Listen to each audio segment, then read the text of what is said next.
Şimdi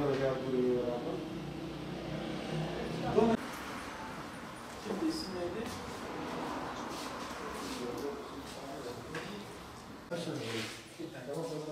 Şimdi mesaj üzerinden yani şey de var. Şuradan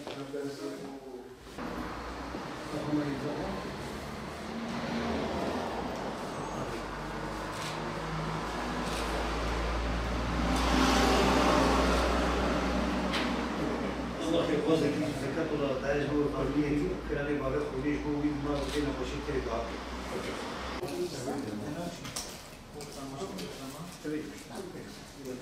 Kahve yapın mı? Yapın mı ya? Rabbim hepimizin hayrını kabul etsin.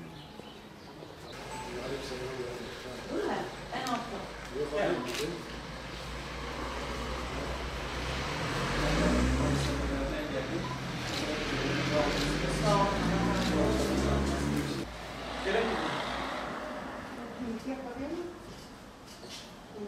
Ve telefonu yok değil mi abla?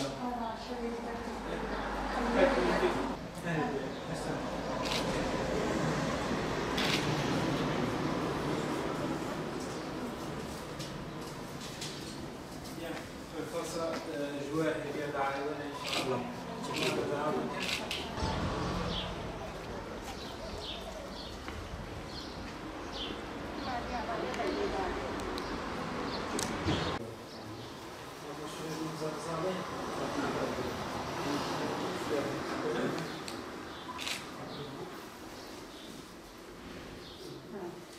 Hayırseverler sizden dua bekliyoruz. Hoca Peygamber ve Razî, Hoca Kerem ve Fabrika, Allah razı olsun. İyi defa sizden de onlardan.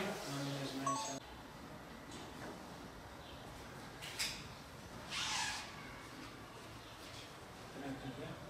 Bizi fazla dağıtmıyoruz.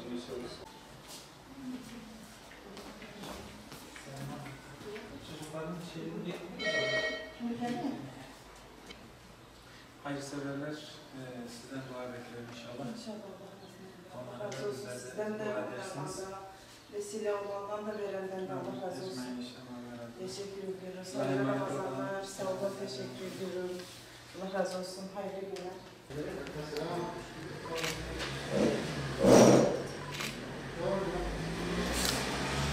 الله في الفضل العيش هو يتيم هو في الفضل جوابك وبين بشيء جوابك الجواب إن شاء الله. Rabbi kazasız belasız Teşekkür sevabası. Yavre ve teşekkür Bismillahirrahmanirrahim. Bizler Umut Kervanı olarak Ramazan ayının gelmesiyle birlikte Batman'ın il ve ilçelerinde tüm gönüllerimizle birlikte, üye ve gönüllerimizle birlikte adeta seferber olduk.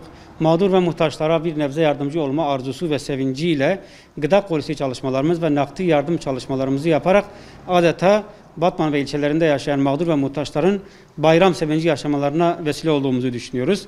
Bu kapsamda özellikle daha önce kaydı bizde bulunan yetim aileler üzerinde Dünya Yetimler Günü olması hasebiyle hassasiyetle durduk. Dinimizde özel bir yeri olan yetimlere sahip çıkmak doğal olarak hem insani hem de İslami sorumluluğumuzun bir gereği olarak biz bunu biliyoruz. Yetimler Yüce Allah'ın bizlere bir emanetidir. Yetimin yüzündeki bir gülücüğün, mutluluğun karşılığını siz düşünün. Yani biz neyle ölçebileceğimizi düşünemiyoruz. Bizler kurulduğumuz günden beri imkanlar ölçüsünde yetimlere sahip çıkmaya, koruyup kollamaya gayret gösteriyoruz. Sadece bir gün değil, yetimlerin ihtiyaç hissettiği her zaman şartlarda onların yanlarında durmaya, olmaya kendimizi adamışız adeta bu işe. Ramazan ayının 15. günü olması hasebiyle bugün, tüm dünyada bugün Dünya Yetimler Günü olarak anılmaktadır. Bu günü bu kapsamda daha önceki yıllarda yüzlerce yetim çocuğu önceden belirlediğimiz bir mağazaya götürerek kıyafet onları alarak sevindiriyorduk. Bu sefer pandemi Covid-19 hastalığından dolayı ve sosyal mesafeyi ihlal etmeme adına 20 yaş altı çocukların dışarı çıkması yasak olduğundan dolayı bu faaliyetimizi mağazada yapamadık. Biz de Vefa Sosyal Destek Grubu koordinasyonunda 150 yetime 150 TL'den 22.500 TL nakdi yardımda bulunduk. Kimisini evine giderek teslim ettik, kimisini de derneğe çağırarak, sosyal mesafeye de uyarak onları buraya çağırarak kendilerine teslim ettik. Allahu Teala bu konuda desteklerini bizden esirgemeyen ve bu konuda bize destek sunan bütün hayırseverlerden razı olsun inşallah. Malumunuz olduğu üzere Covid-19 hastalığı nedeniyle milletçe zor günler geçiriyoruz. Bu zor günleri yardımlaşma ve dayanışmayla daha kolay atlatabiliriz.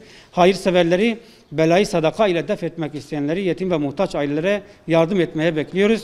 Allahu Teala bu mübarek günleri özellikle İslam toplumu içerisindeki ve tüm insanlığın boğuştuğu bu salgın hastalığın son bulmasına vesile olsun inşallah.